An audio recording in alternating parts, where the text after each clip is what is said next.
Good afternoon. ఈరోజు second బిఏకి సంబంధించి 4th సెమిస్టర్కి మీకు ఆల్రెడీ చెప్పాం. ఈరోజు న్యూస్ పేపర్లో కూడా ప్రిన్సిపల్ గారు కవరింగ్ ఇవ్వడం జరిగింది. ఒక ఆర్టికల్, ఒక ముఖ్యమైన సమాచారం. కాలేజీకి ఎవరైతే ఆన్లైన్లో క్లాసులకు హాజరు కారో వారికి తగు చర్యలు ఎగ్జామ్స్ రూపంలో లేదా ఇంకొక ప్రభుత్వ ఇచ్చే రకరకాల బెనిఫిట్స్ నిలుపుదల చేస్తారని ఈనాడు పేపర్లో ఇవ్వడం జరిగింది. కాబట్టి గమనించి మిగతా వారు కూడా అందుబాటులో ఉన్న వాళ్ళు రావాలని, మీ ద్వారా మీకు తెలిసిన వాళ్ళ విషయాలు ఇంకా చెప్పాలని నేను కోరుకుంటూ ఆ విషయం ఇప్పుడు ఈరోజు మనం కొత్త టాపిక్ స్టార్ట్ చేస్తాం. టాపిక్ ఏంటంటే ద్విజాతి సిద్ధాంతం. భారతదేశం 2 జాతులుగా విడిపోవడం.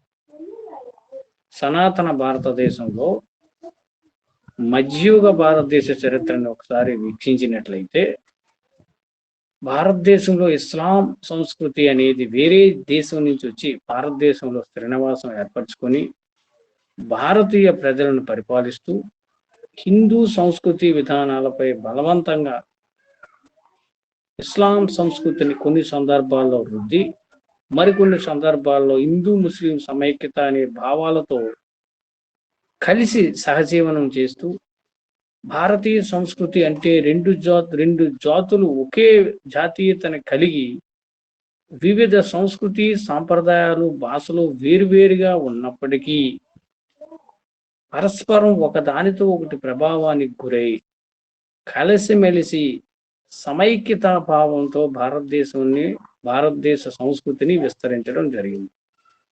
ఇలా భారతీయ సంస్కృతిపై ఇస్లాం ప్రభావాన్ని ఎంతగానో చూపింది.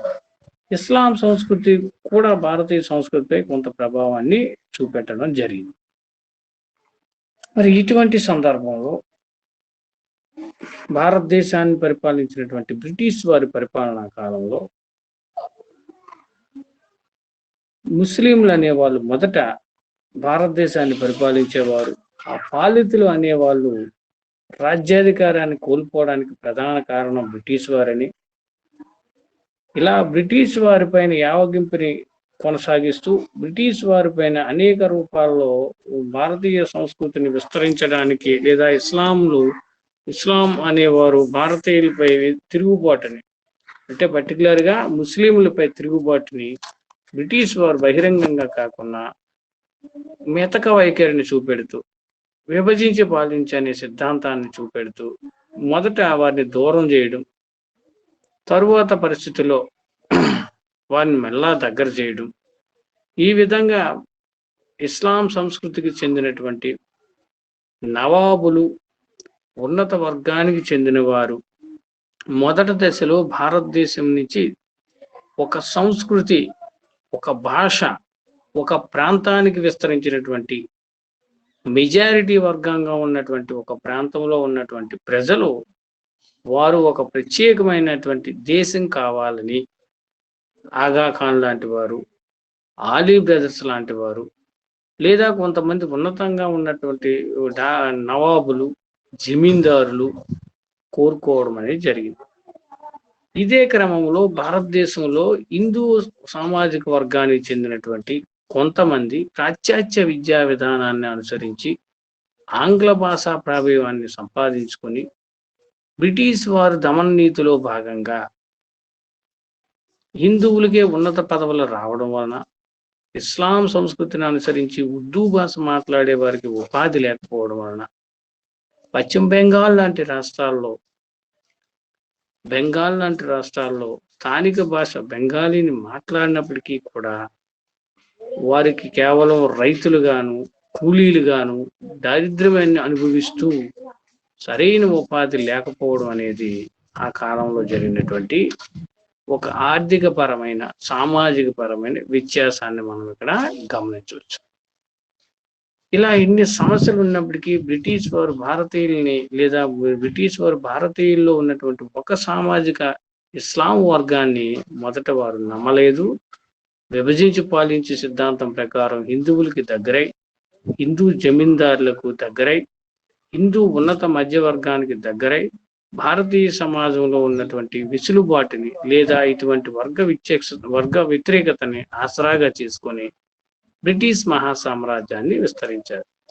ఇది రాను రాను కాలక్రమేణా ఆంగ్లేయ విద్యను అభ్యసించినటువంటి ఇస్లాం సంస్కృతి కలిగినటువంటి వారిలో కొంత అభిప్రాయం కలిగింది.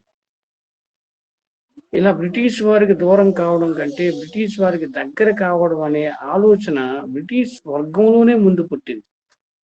ఇందువలన భారతదేశంలో ఈ విప్లవవాదాలు లేదా తీవ్రవాదులు లేదా ఇంకొకరు అనేక మంది భారత సంస్కృతిలో భాగంగా భారత జాతీయోద్యమంలో నాయకత్వం వహించారు. మౌలానా అబుల్ కలాం ఆజాద్ లాంటి వారు, రహమత్ అలీ లాంటి వారు, అజ్మల్ ఖాన్ లాంటి వారు.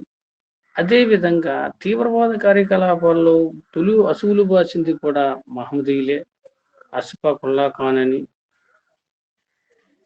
చాలా మంది భారతదేశంలో ఈ ఏర్పాటువాదం కలిగినటువంటి కొంతమంది ఆశావాదులకి వ్యతిరేకంగా, బ్రిటిష్ వారు చేసిన దమననీతికి వ్యతిరేకంగా, భారతీయులు అంటే హిందూ ముస్లింల కలయిక, ఇది భారతదేశం అనే భావనతో జాతీయవాదంలోను, కాంగ్రెస్ తోటి తీవ్రవాద కార్యకలాపాల్లోనూ మరే కార్యకలాపాల్లోనూ చాలా మంది ముస్లింలు పాల్గొనడం బ్రిటిష్ వారికి కొన్ని సందర్భాల్లో నచ్చలే.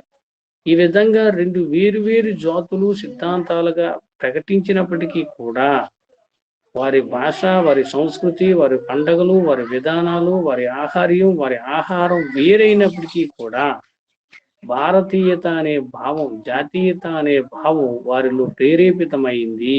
అందువలనే వారు కలిసిమెలిసి పశ్చిమ బెంగాల్ లాంటి రాష్ట్రాల్లో అనేక కార్యకలాపాల్లో కలిసిమెలిసి ఉండేవారు. ఇలా భారతీయ సమాజంలో అధిక భాగం కొన్ని ప్రాంతాల్లో అధిక భాగం రకరకాల ప్రాతినిధ్యాన్ని కలిగి ఉండేది. ఉదాహరణకి భారతదేశంలో పంజాబ్ ప్రాంతంలో ముస్లింలు ఎక్కువ మంది ఉండేవారు. ప్రస్తుతం ఉన్నటువంటి ఢాకా బంగ్లాదేశ్ ప్రాంతంలో ముస్లింలు ఎక్కువగా ఉండేవారు. దాన్ని తూర్పు బెంగాల్ అనేవారు. అలా అటువంటి ప్రాంతాల్లో ఈ ముస్లింలు ఎక్కువగా ఉండడం, ఆ విధంగా వాళ్ళని దూరంగా పెట్టడం, హిందూ సామాజిక భూస్వామ్య వర్గాన్ని బ్రిటిష్ వారు దగ్గరగా చేయడం, వాళ్ళు పాశ్చాత్య విధానాన్ని అనుసరించడం, ఇలా వీళ్ళకి యావగింపు కంటచూడు అనేది కొన్ని సందర్భాల్లో జరిగింది. దీనికి ప్రధాన కారణాలు బ్రిటిష్ వారికి ఇస్లాం సంస్కృతిపై లేదా ముస్లింలపై వైఖరి ఎందుకు వ్యతిరేకంగా ఉంది అంటే, ఆ కాలంలో వహబీ ఉద్యమం అనేది ఒకటి జరిగింది. వహబీ ఉద్యమంలో ముస్లింల పట్ల బ్రిటిష్ వారు అనుసరిస్తున్నటువంటి వైఖరికి వహబీలు అనేవాళ్ళు బ్రిటిష్ వారిని అణిచివేయడానికి ఒక పెద్ద ఉద్యమాన్ని తీసుకొచ్చారు. అలా బ్రిటిష్ వారికి ఎగెనిస్ట్ గా పూర్వకాలంలో భారతీయ సంస్కృతిని విస్తరించి పరిపాలించింది బ్రిటిష్ వారిని కంటే ముందు ఇస్లాం లేదా ముస్లిం చక్రవర్తులు. సనాతన ఇస్లాం సంస్కృతిని కొనసాగించవలసినటువంటి బాధ్యత ముస్లిం చక్రవర్తుల పైన ఉంది. కానీ దాన్ని అడ్డుకునేది ఇంగ్లీష్ వారు. కాబట్టి ఇంగ్లీష్ వారిని వ్యతిరేకంగా డియోబంద్ లాంటి ఉద్యమాన్ని, వహబీ లాంటి ఉద్యమాన్ని, ఇలా సయీద్ అహ్మద్ బరేలి అనేవాడు ఉత్తరప్రదేశ్ లోని ఉద్యమాన్ని విస్తృతం చేయడం జరిగింది. ఇక దానికి తోడు 1857 తిరుగుబాటు బ్రిటిష్ వారికి ఒక కనువిప్పుని కలిగింది. అంటే భారతదేశంలో బ్రిటిష్ వారి అధికారాన్ని ఎదిరించేది భారతీయ హిందూ తత్వాన్ని భావాలు కలిగిన వారు కారు, ఇస్లాం సంస్కృతి భావాలు కలిగిన వారు, వారసత్వ సంపదను కలిగిన వారు, లేదా మొఘల్ సామ్రాజ్య సారథులు. ఇలా అనేక ప్రాంతాల్లో ఇస్లాం సంస్కృతికి సంబంధం ఉన్న వాళ్ళే తిరుగుబాట్లు లేపారు అని వారికి ఒక భావన. ఆ కారణంతో కూడా వారిని దూరం చేయడం జరిగింది. అలా మళ్ళీ బ్రిటిష్ వారు ముస్లింలని దగ్గర చేసిన సందర్భాలు కూడా కొన్ని ఉన్నాయి. ఇవన్నీ దేనికి చెప్పుకుంటున్నాం? భారతదేశంలో ఒకే జాతీయత కలిగి ఉండి, రెండు భాషలు మాట్లాడగలిగి, రెండు సంస్కృతులు కలిగి, రెండు వ్యవహారక విధానాలు, ఆచార సాంప్రదాయాలు కలిగినటువంటి హిందువులు ముస్లింలు అనేవారు రెండు జాతులుగా వేరు కావడం అనే సందర్భంలో మనం ఈ యొక్క అంశాలను మనం చర్చించుకుంటున్నాం. రైట్. సో ఆ విధంగా ఇంగ్లీష్ వారు మొదట విభజన వైఖరి లేదా మొదట వారిని ముస్లింస్ దూరం పెట్టినప్పటికీ 1871లో మొట్టమొదటిసారిగా డాక్టర్ సర్ సయ్యద్ అహ్మద్ ఖాన్ అనే వ్యక్తి, ఇస్లాం సంస్కృతి చెందినటువంటి వ్యక్తి, ఉత్తరప్రదేశ్లో నుంచే ఒక ఉద్యమాన్ని తీసుకురావడం, సనాతన ఇస్లాం సంప్రదాయంలో ఉన్నటువంటి అనేక మూఢాచారాలని బయటికి తీయడానికి సయీద్ ఉద్యమాన్ని తీసుకురావడం, దాన్ని అలీగర్ కేంద్రంగా అలీగర్ ఉద్యమం అనే ఉద్యమాన్ని విస్తరించడానికి అనేక ప్రయత్నాలు చేయడం, తద్వారా ఇస్లాం సంస్కృతికి పైన ఉన్నటువంటి అనుమానాలని ఇంగ్లీష్ వారికి తెలియజేయడం, వాటి ద్వారా ముస్లింలు అనుకూలంగా ఉన్నారు అని సర్ సయ్యద్ అహ్మద్ ఖాన్ ద్వారా బ్రిటిష్ వారు తెలుసుకోవడం, ఆ విధంగా వారిలో ఉన్నటువంటి భావాలు, వ్యతిరేకత ఇవన్నీ కూడా సర్ సయ్యద్ అహ్మద్ ఖాన్ చేసినటువంటి కృషి ఫలితంగా ముస్లింలు ఎవరైతే ఉన్నారో భారతదేశంలో వారు వీరికి దగ్గరగా, బ్రిటిష్ వారికి దగ్గరగా రావడం అనేది జరిగింది.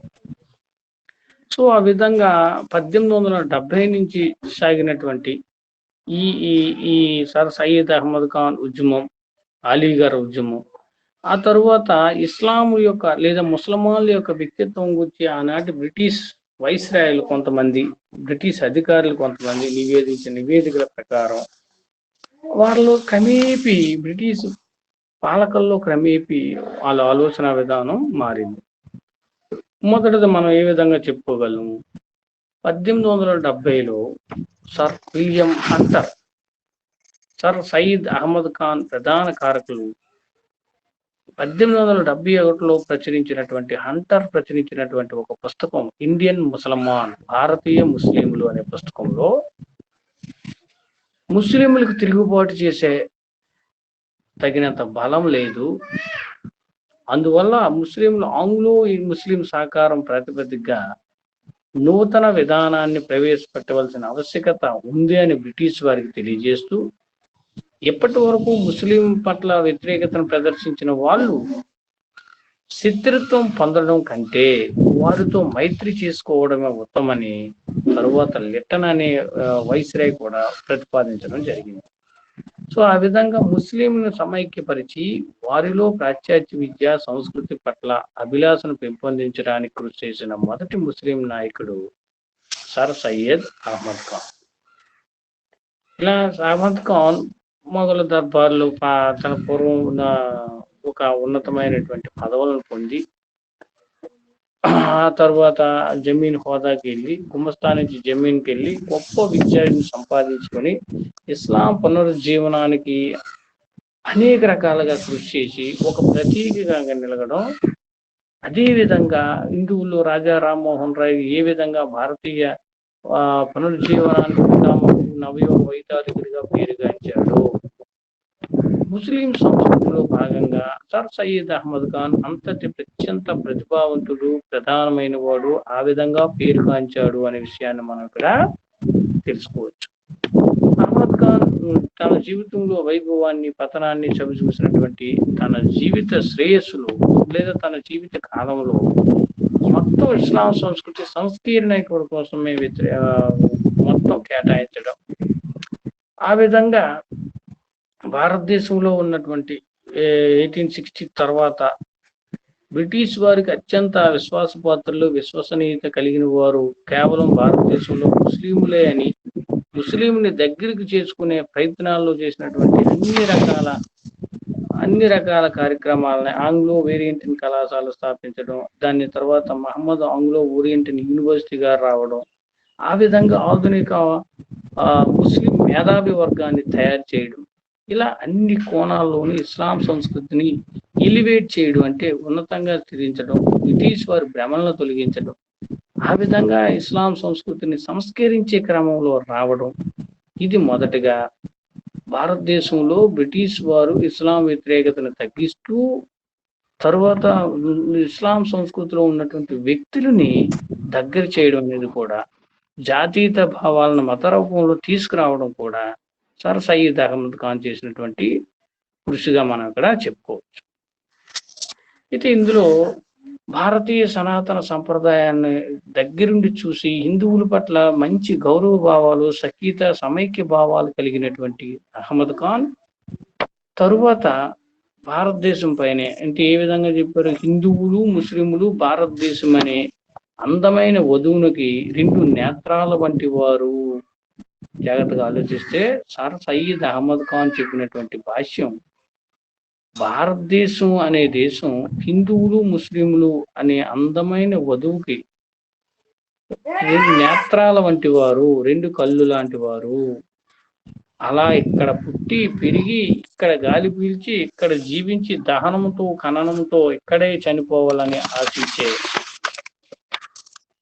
ఆశించే హిందుస్థాన్ అని ముగించే, భారతదేశం అంటే గొప్ప అని ఇక్కడే ముగించాలని ఆశించే సర్ సయ్యద్ అహ్మద్ ఖాన్ తరువాత ఆంగ్లేయుల ప్రభావంతో హిందుస్థాన్ని ద్వేషించడం, సాంస్కృతిక పరంగా ప్రగతిశీలవాది అయినటువంటి ఖాన్ హిందువుల రాజకీయ ప్రయోజనాలు, ముస్లింల రాజకీయ ప్రయోజనాలు వేరువేరని ప్రకటించడం, ఆంగ్లో మైత్రిని ప్రోత్సహిస్తూ హిందూ ముస్లిం మైత్రిని వ్యతిరేకించడం. అంటే టర్నడ్ పొలిటీషియన్, కేవలం ఆంగ్లేయుల ప్రోత్సాహంతో అభిమానం కలిగినటువంటి భారతదేశాన్ని రెండుగా విభజించాలనే మొలకైనటువంటి విత్తనాన్ని ఆంగ్లేయుల చేత వేయించినటువంటి, బలవంగా ప్రోత్సహించినటువంటి వ్యక్తి ఎవరైనా ఉన్నారు అంటే ఆయన సర్ సయ్యద్ అహ్మద్ ఖాన్. ఇలా రెండు హిందువులు ముస్లింలు సంఘర్షణకు తలపడిన రెండు జాతుల వారని, సమిష్టి రాజకీయ జీవనాన్ని వారు కొనసాగించలేరని ప్రకటించే స్థాయికి తీసుకొచ్చినటువంటి వ్యక్తి సర్ సయ్యద్ అహ్మద్ ఖాన్. ఇటువంటి సందర్భంలో ముస్లింలు భారత జాతీయ కాంగ్రెస్ లో చేరడాన్ని కూడా ఈయన వ్యతిరేకించేవారు. అలాగే బ్రిటిష్ ప్రభుత్వానికి లేదా బ్రిటిష్ వారికి విశ్వాసపాత్రులుగా ఉండాలని పదే పదే బోధించేవాడు. కొన్ని సందర్భాల్లో కొంతమందిని హెచ్చరించేవాడు. అంతేకాకుండా విధేయులైన ముస్లింలు అనే ఒక పత్రికని స్థాపించి, ఎవరిదంతా సర్ సయ్యద్ అహ్మద్ ఖాన్ ద్విజాతి సిద్ధాంతానికి ప్రధాన కారకుడు ఒకడు, ఆయన స్వదేశంలో భారతీయులపైన మక్కువతో కలిగినటువంటి రెండు నేత్రాలు కలిగినటువంటి వ్యక్తి, బ్రిటిష్ వారి ప్రమేయంతో తర్వాత మారిపోయిన సందర్భం. ఇండియన్ ముస్లిమాన్ అనే ఒక పత్రికలో తన రచనల ద్వారా ముస్లింల పట్ల తమ విధేయతని బ్రిటిష్ వారికి కలిగే విధంగా క్రైస్తవుల పట్ల శత్రుత్వ భావం విడనాడాలని ప్రచారం చేస్తూ దాదాపు 10 లక్షల పైగా మధ్యతరగతికి చెందినటువంటి ముస్లింలు కాంగ్రెస్ లో చేరినప్పటికీ కూడా వారందరినీ దూరం చేయాలని రచనల ద్వారా రెచ్చగొట్టడం అనేది ఆయన చేసినటువంటి పని. సో ఈ విధంగా ఇదే సమయంలో బెనారస్ ప్రాంతానికి చెందినటువంటి రాజా శివరాం ప్రసాద్ కలిసి 1888 సంవత్సరంలోనే, ఇవన్నీ మీకు స్లైడ్స్ చూపెడతానమ్మా, ఒకసారి చూద్దరు కానీ, ఐక్య భారతదేశ అభిమాన సంఘం అనే సంస్థను కాంగ్రెస్ కు పోటీగా వ్యవహరించడానికి స్థాపించడం అనేది కూడా జరిగింది. అంటే చూడండి, ఒక పక్క భారతదేశ అభిమానం కలిగి ఉండి బ్రిటిష్ వారి ప్రభావంతో ముస్లింలు వేరని, ముస్లింలకు వేరే ప్రాతినిధ్యం ఉండాలని, వారి సంస్కృతి సాంప్రదాయాలు వేరని, వారు విరుద్ధ భావాలు కలిగిన వారని, వారిని కాంగ్రెస్ కు దూరంగా ఉంచుతూ బ్రిటిష్ వారికి దగ్గర చేసే ప్రయత్నంలో అహ్మద్ ఖాన్ చివరికి హిందువుతో కలిసి ఒక కాంగ్రెస్ కు సమాంతరమైనటువంటి వ్యవస్థను స్థాపించారు. అంటే ఇది ఎంత రాజకీయం ఇందులో ఇమిడి ఉందో మనం గ్రహించాలి. ఆయన నేరుగా భారతదేశంలో ఆకారం లేనిది ఏమీ చేయలేరు అనే విషయాన్ని, అప్పటికే భారతీయ సంస్కృతిలో భాగమైనటువంటి ముస్లింలు అందరూ ఈయన మార్గాన్ని అనుసరించేవారు కాదని, అందులోనూ ఉన్నతంగా ఈయనలా చదువుకున్నటువంటి విద్యావేత్తలు చాలా మంది జాతీయ కాంగ్రెస్ లో సభ్యులుగాను, రాజకీయ కార్యకలాపాల్లో, విప్లవ కార్యకలాపాల్లో ముఖ్యమైనటువంటి కార్యకర్తలుగాను వ్యవహరించారు. కాబట్టి ఈయన ఏర్పాటువాద సిద్ధాంతాన్ని భారతదేశం అంతటా అనుకూలంగా లేదు. కొన్ని ప్రాంతాల్లో కొంతమంది మాత్రమే పాశ్చాత్య విద్యను అభ్యసించి బ్రిటిష్ వారికి అనుకూలంగా ఉన్నత ఉద్యోగాలు పొంది బ్రిటిష్ ప్రభుత్వాన్ని తెగత గొప్పలు లేదా ప్రాతినిధ్యం కోసం పాకులాడే సంస్థానాలు తప్ప భారతీయ ప్రజలు ఎవరు ఆయన వెనక లేరు. చాలా తక్కువ మంది మాత్రమైన విషయాన్ని ఇక్కడ మనం చెప్పగలం. సో ఆ విధంగా ఈయన యొక్క ప్రభావాన్ని సర్ సయ్యద్ అహ్మద్ ఖాన్ యొక్క ప్రభావం లేదా సర్ సయ్యద్ అహ్మద్ ఖాన్కి ఒక ఆంగ్లేయుడి యొక్క ప్రభావం ఎక్కువగా ఉంది. ఆయన ఎవరు అంటే బెక్. ఇలా బెక్ క్రైస్తవ మతానికి చెందినటువంటి బెక్ అనేవారు భారతదేశంలో ఉన్నటువంటి అహ్మద్ ఖాన్ అనే వారిని ప్రోత్సహించడంతో ముస్లింలను హిందువులను వేరు చేయడానికి మహమ్మదీయ ఆంగ్లో ఇండియన్ రక్షణ సంఘం అనేది ఒక దాన్ని స్థాపించడం. ఇలా ఈ థియోడార్ బెక్ అనే ఆంగ్లేయుడి యొక్క కృషి లేదా ఆయన ప్రేరణ లేదా ఆయన యొక్క దూరదృష్టి ముస్లిమాలను బ్రిటిష్ వారికి దగ్గర చేస్తూ హిందువుల్ని దూరం చేయాలనే ఆలోచన ఆయన ప్రభావానికి చాలా గురైంది, చాలా దగ్గరగా వెళ్ళింది అనే విషయాన్ని మనం ఇక్కడ చెప్పుకోవచ్చు. ఇలా థియోడార్ బెక్ అనేక సందర్భాల్లో బ్రిటిష్ వారికి అనుకూలంగా హిందువులకు వ్యతిరేకంగా ఆయనకి ప్రేరణ ఇవ్వడం అనేది మనం చాలా సందర్భాల్లో గ్రహించవచ్చు. ఇక బెంగాల్ విభజన అనేది భారతదేశంలో స్వతంత్రోద్యమ కాలంలో జరిగింది. బెంగాల్ అనేది ఏ విధంగా ఉండేది? భారతదేశంలో హిందూ ముస్లింల సఖ్యతకి, సమైక్యతకి, సహజీవనానికి ఒక ప్రత్యేకమైనటువంటి నిదర్శనం తూర్పు పశ్చిమ బెంగాల్గా విభజించబడినటువంటి భారతదేశం. ఆ భారతదేశాన్ని విభజిస్తూ హిందువులు ముస్లింలు వేరువేరుగా ఉండాలని లార్డ్ కర్జన్ పరిపాలనా కాలంలో ఒక నిర్ణయాన్ని తీసుకోవడం జరిగింది. ఇలా హిందూ ముస్లింలను విభజించడాన్ని చేసినటువంటి ప్రయత్నాన్ని విభజించు పాలించు సూత్రం ఉందని ఈ విధానాన్ని అక్కడ ఉన్నటువంటి హిందూ ముస్లిం బెంగాలీ కుటుంబాలు జీర్ణించుకోలేక ఆ ఉద్యమాన్ని తీవ్రతరం చేసి చివరికి వందే మాతరం ఉద్యమాన్ని తర్వాత తీసుకురావడం లేదా బెంగాల్ విభజనను అడ్డుకోవడం, మళ్ళీ తిరిగి బెంగాల్ని రెండు ప్రాంతాలుగా కలిపే విధంగా రావడం అనేది ఆ కాలంలో హిందూ ముస్లింల ఐక్యతకు ఒక నిదర్శనం. అంటే ఒక ప్రయత్నం 1906 సంవత్సరంలో మార్లే అనేవాడు బ్రిటిష్ కార్యదర్శికి సహాయ కార్యదర్శిగా ఉన్నటువంటి మార్లే ఆ సలహా మేరకు భౌగోళికంగా విస్తీర్ణంగా పెద్దదున్నటువంటి బెంగాల్ని తూర్పు బెంగాల్ పశ్చిమ బెంగాల్గా విడదీయాలనే ప్రయత్నం. తూర్పు బెంగాల్లో ఎక్కువగా హిందువులు ఉన్నారని, తూర్పు బెంగాల్లో ముస్లింలు ఉన్నారని, పశ్చిమ బెంగాల్లో హిందువులు ఉన్నారని, ఆ విధంగా మత విద్వేషం ద్వారా భారతదేశాన్ని విభజిస్తే రాజకీయంగా జరిగినటువంటి ఈ తీవ్రవాద కార్యకలాపాలన్నీ తగ్గిపోతాయని, జాతీయ ఉద్యమం తగ్గిపోతుందని, ఇలా మతాన్ని అంటిపెట్టుకొని విభజించు పాలించు అనే సిద్ధాంతంలో చివరికి హిందువులు ముస్లింలు ఇద్దరూ సమైక్యంగా ఎదుర్కొని మైత్రినే చూపించారే తప్ప మతతత్వ సిద్ధాంతాలని ఎక్కడా భారతీయులు చూపించలేదు. సో ఆ విధంగా లార్డ్ మింటో హిందూ ముస్లిం విడదీసే ప్రయత్నాన్ని కొనసాగించినప్పటికీ అనేక ప్రాంతాల్లో ఈ యొక్క బెంగాల్ విభజనకు వ్యతిరేకంగా భారతదేశం అంతటా ఆలోచనలు విస్తరించి దాన్ని ఒక ఉద్యమంగా తీసుకురావడం అనేది జరిగింది. సో ఇదే సందర్భంలో భారతదేశంలో ఈ ఆంగ్లేయుల ప్రభావంతో ముస్లిం లీగ్ అనే ఒక స్థాపన 1906లో బెంగాల్ విభజన సమయంలోనే ఏర్పడింది. ఇది మొట్టమొదటి మతతత్వ సిద్ధాంతానికి లేదా ద్విజాతి సిద్ధాంతానికి మూలమైనటువంటి ప్రేరణ. ఏంటిది? ముస్లింల ప్రథమ రాజకీయ ఏర్పాటువాద సిద్ధాంతాన్ని, ప్రత్యేక దేశం కావాలి అనే భావంతో ఉండేవారు చేసినటువంటి మొదటి ప్రయోగం.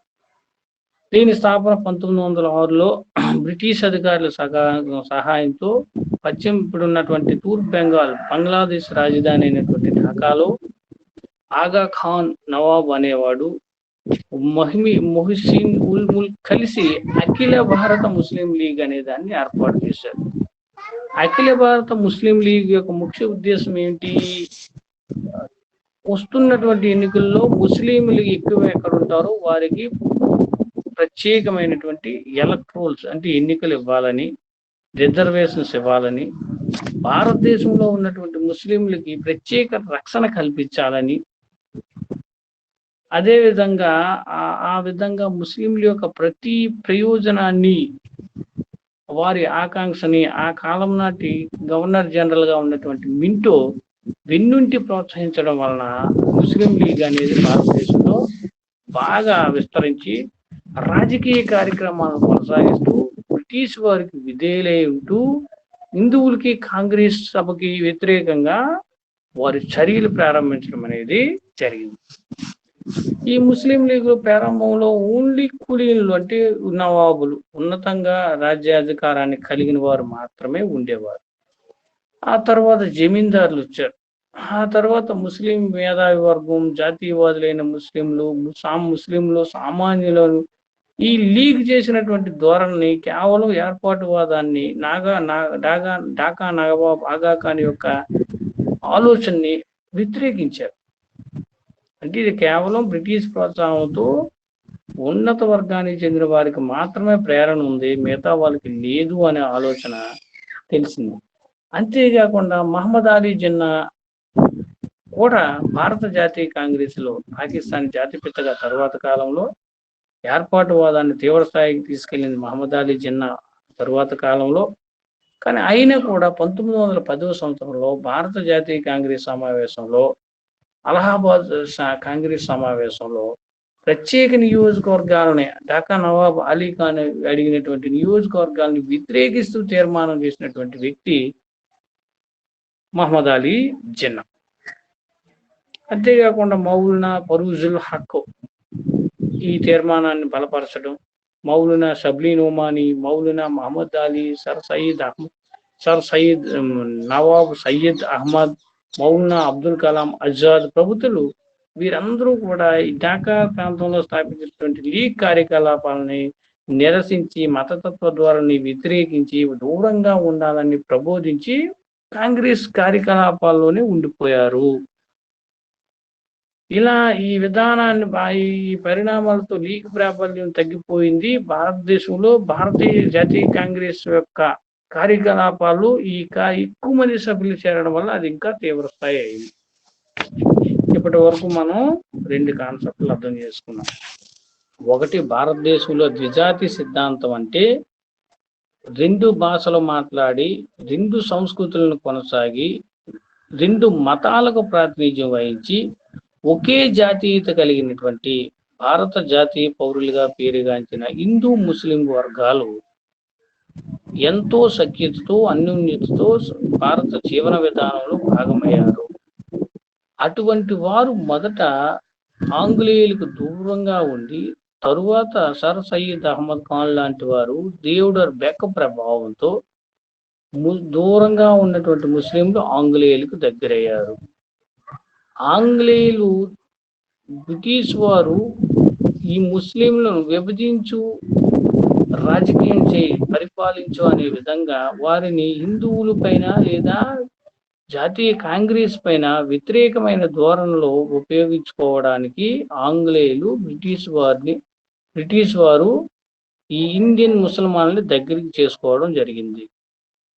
అంతేకాకుండా ఆగా ఖాన్ నేతృత్వంలో ముస్లిం లీగ్ అనే దాన్ని మింటో అనేవాడి సహకారంతో ఏర్పాటు చేయడం, అందులో కేవలం కులీన్లే మాత్రం సభ్యులుగా ఉండడం, మిగతా ఉన్నతమైనటువంటి చదువుకున్న వారు జాతీయ కాంగ్రెస్ సంస్థలోనే ఉండిపోవడం, మహమ్మద్ అలీ జిన్నా లాంటి వాడు కూడా అందులోనే ఉండిపోవడం ఇక్కడ మనం తెలుసుకున్నటువంటి అంశం. మరి ఇటువంటి మహమ్మద్ అలీ జిన్నా మొదట ఆ సంస్థలో ప్రాతినిధ్యం వహించినటువంటి మహమ్మద్ అలీ జిన్నా తరువాత పాకిస్తాన్ జాతిపితగా ఎలా అయ్యాడు? భారతీయ సంస్కృతిలో భాగంగా భారత సంస్కృతి గొప్పదని చెప్పినటువంటి Jinnah Pakistan father of nation గా అవతరించాడు. ద్విజాతి సిద్ధాంతానికి ఎందుకు మూల కారకుడయ్యాడనే విషయాలను మనం చూద్దాం. ఈయన మహమ్మద్ అలీ జిన్నా భారతదేశం వెలుపల పాశ్చాత్య విద్యను అభ్యసించినటువంటి గొప్ప వ్యక్తి. ద్విజాతి సిద్ధాంతానికి ప్రధానమైనటువంటి కారకుడు, బ్రిటిష్ అధికారులకు అత్యంత సన్నిహిత మిత్రుడు, బ్రిటిష్ అధికారులపై ప్రగాఢమైనటువంటి విశ్వాసం కలిగినటువంటి వ్యక్తి. మహమ్మద్ అలీ జిన్నా 1929లో 14 సూత్రాల ఫార్ములాతో స్వార్థపరమైన విధానాలతో భారతీయ ముస్లింలు ప్రోత్సహించాడు. అంటే చూడండి, ఇక్కడ 1910లో లీగ్ కార్యకలాపాల తప్పు అని చెప్పినటువంటి వ్యక్తి 1929కి వచ్చేటప్పటికి దాదాపు 19 సంవత్సరాల్లో భారతీయ ముస్లింలకు ప్రత్యేకమైన ప్రతినిధిగా వ్యవహరించాడు. ఆ 14 సూత్రాలు మహమ్మద్ అలీ జిన్నా ప్రతిపాదించిన సూత్రాల్లో విభజించు పాలించు అనే సూత్రం అమలు చేయాలని, భారతదేశాన్ని రెండుగా విభజిస్తేనే భారతదేశంలో విభజించిన తర్వాతే ముస్లింలకి ప్రాతినిధ్యం, ముస్లింలకి భద్రత ఉంటుందని, దానిలో భాగంగానే ద్విజాతి సిద్ధాంతం ఉంది అని, ఇలా అన్ని సందర్భాల్లో రౌండ్ టేబుల్ సమావేశాల్లో, బ్రిటిష్ కమ్యూనల్ అవార్డు వచ్చే సందర్భంలోనూ ఈ ద్విజాతి సిద్ధాంతాన్ని ప్రచారం చేసేవాడు. దీనికి వ్యతిరేకంగా మహాత్మా గాంధీ కమ్యూనల్ అవార్డుకి వ్యతిరేకంగా ఎర్రవాడ జైల్లో నిరాహార దీక్ష ప్రారంభించిన అప్పటి నుంచి భారతీయ ముస్లింలు గాంధీ నాయకత్వంలోనే జాతీయ కాంగ్రెస్ లో చేరడానికి సిద్ధంగా ఉన్నప్పటికీ 7 కోట్ల ముస్లింలు హిందూ మహాసభపై ఆధారపడి లేరని, బ్రిటిష్ ప్రభుత్వం కాంగ్రెస్ హిందూతత్వం మరియు జాతీయ విధానాన్ని వ్యతిరేకించిన ముస్లిం లీగ్ విధానాన్ని స్వాగతించిందని మహమ్మద్ అలీ జిన్నా చెప్పడం జరిగింది. సో ఆ విధంగా పూనా ఒప్పందం అనేది కాంగ్రెస్ మరి ముస్లిం లీగ్ని ఏకం చేయలేకపోయినప్పటికీ బ్రిటిష్ ప్రభుత్వం భారతదేశం ప్రభుత్వ యాక్ట్ 1935 అనేది అన్ని ప్రకటించడం, ఆ ప్రకారం రాష్ట్ర శాసనసభలు ఎన్నికవ్వడం, 1937లో అనేక రాష్ట్రాల్లో ఎన్నికలు జరిగిన సందర్భంలో కాంగ్రెస్ పార్టీ అభ్యర్థులు కొంతమంది గెలవడం, ఉత్తరప్రదేశ్, మిగతా పాకిస్తాన్ లేదా అనేక ప్రాంతాల్లో ముస్లిం లీగ్ ఎన్నికవ్వడం ఇలా జరిగింది. సో ఇందుకు మహమ్మద్ అలీ జిన్నా తరువాత ఈ భారతదేశంకు అనుకూలంగా ఉండేవాడు, ద్విజాతి సిద్ధాంతంగా ఎందుకు మారిపోయాడు, ఎందుకు ముస్లింలకు ప్రత్యేక నియోజకవర్గాలు కావాలని అడిగాడు అనే విషయాన్ని మనం చూసినట్లయితే, మహమ్మద్ అలీ జిన్నా కంటే ముందే భారతదేశంలో హిందూ మహాసభ అనేది 1916లో భారతదేశంలో హరిద్వార్ కేంద్రంగా హిందువుల ఆత్మగౌరవ సంస్కృతి ఉన్నత కోసం మొదటి అఖిల భారత మహాసభ ఏర్పాటు చేయడం, ఆ సభ కొనసాగించడం, దాంట్లోని అఖిల భారత హిందూ మహాసభలో మొట్టమొదటిసారిగా కాసిం మహారాజ్ అధ్యక్షతన 1915లో ఏర్పాటు రావడం, కాసిం బజార్లో ఏర్పాటు చేయడం, ఇలా హిందువుల ఐక్యత, హిందువుల సంస్కృతి, హిందువుల విధానం కోసం ఒక ప్రత్యేకమైన సంస్థ ఏర్పాటు చేయడం అనే ఆలోచన మతతత్వ ధోరణికి, ద్విజాతి సిద్ధాంతానికి ఒక కారణం అయి ఉండొచ్చు. ఇది ప్రేరణగా ఆంగ్లేయులు చేసినటువంటి దౌత్యనీతిలో విభజించు పాలించే విధానంలో మహమ్మద్ అలీ జిన్నా ప్రభుత్వ అధికారుల సహకారంతో, మింటో లాంటి ఆ తర్వాత గవర్నర్ జనరల్ సహకారంతో ద్విజాతి సిద్ధాంతాన్ని ఏర్పాటు చేయవచ్చు అనే విషయాన్ని కూడా ఇక్కడ మనం తెలుసుకోవచ్చు. సో ఇక్కడ మనం కొన్ని స్లైడ్స్ ని చూద్దాం. మహమ్మద్ అలీ జిన్నా ఏర్పాటువాదంగా ఏమేమి చెప్పాడనే విషయాలని మనం ఇక్కడ కొన్ని స్లైడ్స్ ని చూద్దాం.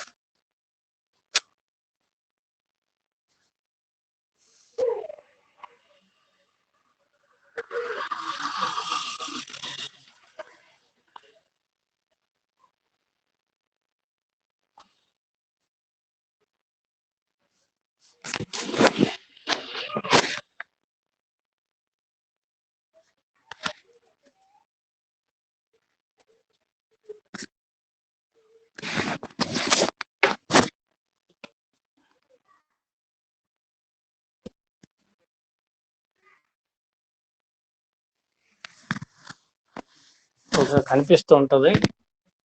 ఈ రెండు దేశాల సిద్ధాంతంలో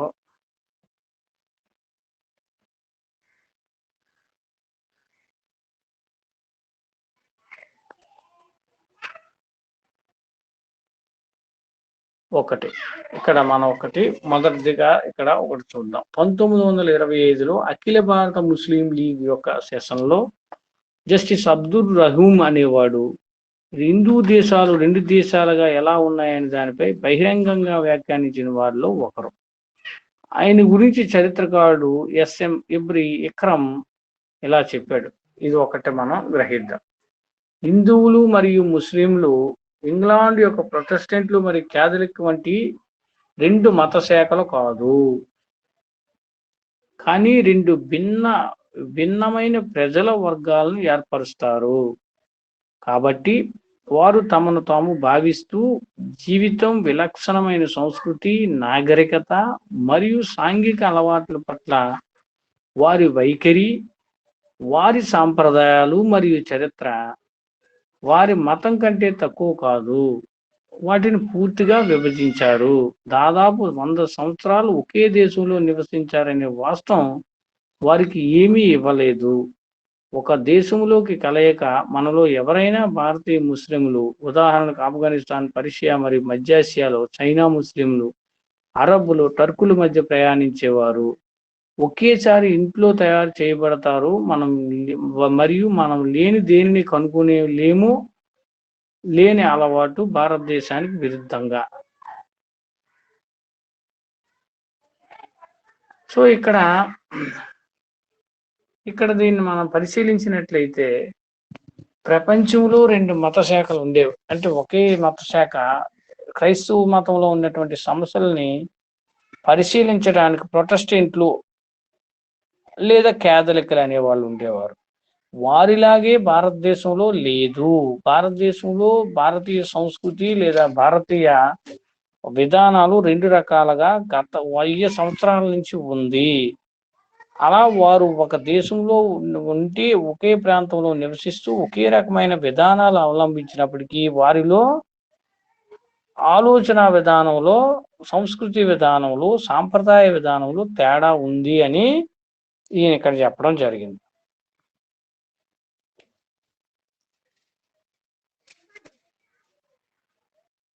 ఇంకొక వేర్పాటు వాదాన్ని మనం ఇక్కడ చూద్దాం.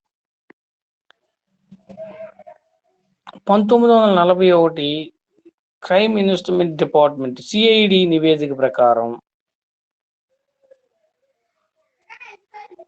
భారతదేశంలో బీహార్ మరియు తూర్పు ఉత్తరప్రదేశ్ నుంచి వేలాది మంది ముస్లిం నేతలు ఢిల్లీలో దిగి ప్రతిపాదిత రెండు దేశాల సిద్ధాంతానికి వ్యతిరేకంగా ప్రదర్శించారు.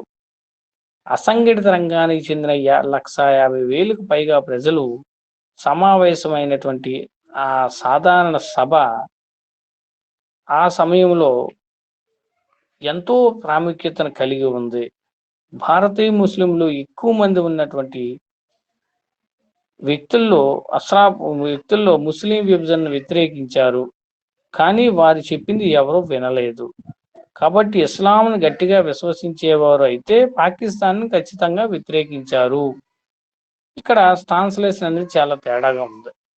భారతదేశంలో ఉన్నటువంటి 1941లో విభజన అనేది తీవ్ర స్థాయికి వచ్చింది. రెండు సిద్ధాంతాలు వచ్చాయి. పాకిస్తాన్గా విడిపోయే సందర్భం ఏర్పాటైంది. అలా దాన్ని వద్దు అని ఇస్లాం సంస్కృతికి చెందినటువంటి భారతదేశంలో ఉన్నటువంటి ముస్లింలే ఢిల్లీ వరకు వచ్చి నిరసన ప్రదర్శనలు చేయడం అనేది ఇక్కడ మనం గ్రహించవచ్చు.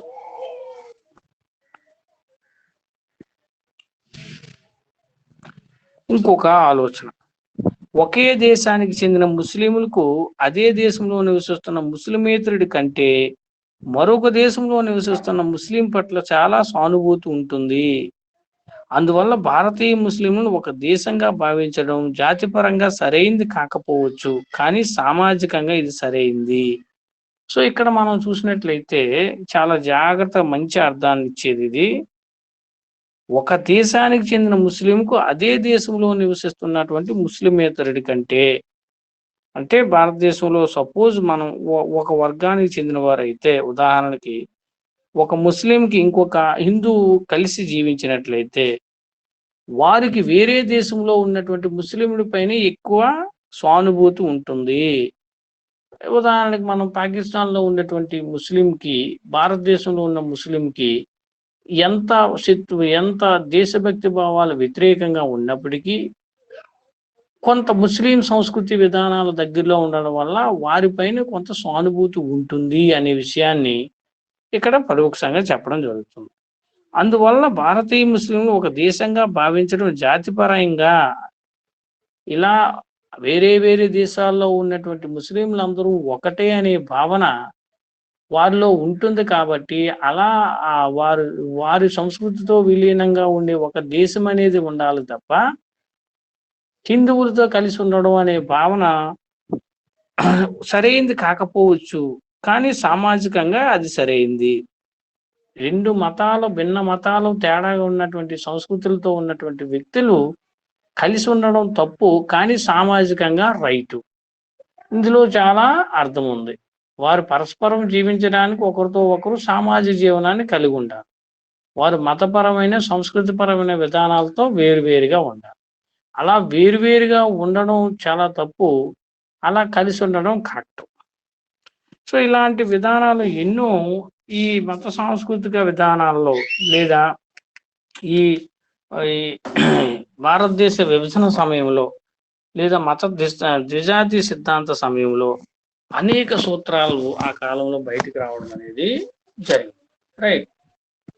ఇక ఇది తీవ్రతరమైంది.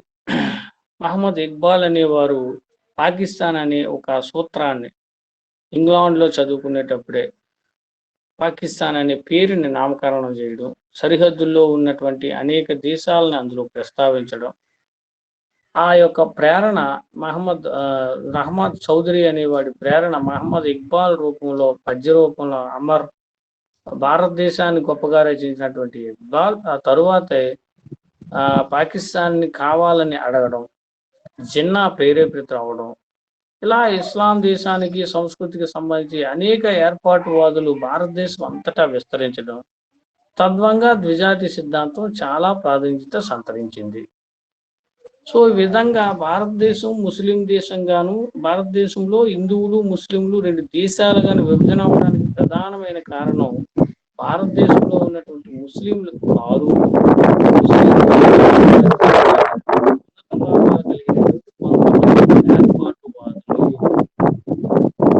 వారు బ్రిటిష్ వారికి అనుకూలంగా వ్యవహరించిన సందర్భంలో విభజించు పాలించే విధానంలో ఆకర్షితులై వారి ప్రోద్బలంతో పాకిస్తాన్ అనే దేశం ఏర్పడింది తప్ప భారతదేశంలో ఉన్నటువంటి ముస్లింలు వారికి దేశం కావాలని, పాకిస్తాన్లో ఉన్నటువంటి హిందువులు లేదా అల్పసంఖ్యాకులు వారికి వేరే దేశం కావాలని ఏనాడు స్వతంత్ర ఉద్యమంలో ప్రస్తావించలేదు అనే విషయాన్ని ఇక్కడ మనం గమనించాలి. రైట్. సో ఈ విధంగా ద్విజాతి సిద్ధాంతం అనే సిద్ధాంతం గురించి మనం కొంత అవగాహన తెచ్చుకున్నాం. ఉన్నది మనం తర్వాత క్లాసులో రేపేళ్ళ క్లాసులను కూడా మనం స్టెప్ బై స్టెప్ మనం నేర్చుకున్నాం. ఓకే. డిస్కషన్లో భాగంగా మీకు ద్విజాతి సిద్ధాంతం అనే సిద్ధాంతం 2 మార్కులు 5 మార్కులకు కానీ 15 మార్కులకు కానీ రావడం జరుగుతుంది. అదే సందర్భంలో దీనిపైన ప్రాథమికమైన అవగాహన కూడా మీరు కలిగి ఉండాలి. అలాగే మీకు మరొకసారి చెప్తున్నాను, మీకు మ్యాక్సిమం వచ్చే నెలలో మీకు semester exams, 4th semester exams కూడా జరపబడతాయి. అంతేకాకుండా మీరు కళాశాలలో ఆన్లైన్ క్లాసులు అందుబాటులో ఉండాలి. కాలేజీ నుంచే దాదాపు మీ క్లాసులు రన్ అయ్యి ఆఫ్లైన్ ఆర్ ఆన్లైన్ రన్ అయ్యే పరిస్థితులు దగ్గరలో ఉన్నాయి. మరి మీరు జాగ్రత్తగా ఆరోగ్యంగా ఉంటూ ప్రతి ఒక్కరూ ఈమెయిల్ ఐడిని సృష్టించాలి, కొత్తది తయారు చేసుకోండి. ఈమెయిల్ చాలా ప్రాధాన్యత వహిస్తుంది రానున్న రోజుల్లో. ఓకే. సో మరి ఏవైనా డౌట్స్ ఉంటే ఆస్క్ మీ. ఇంతటితో ఈ క్లాస్ని నేను వైండ్ అప్ చేస్తున్నాను. మీకు ఏమైనా నెక్స్ట్ క్లాస్ ఉంటే మీరు అటెండ్ కండి. థ్యాంక్ యూ అమ్మ.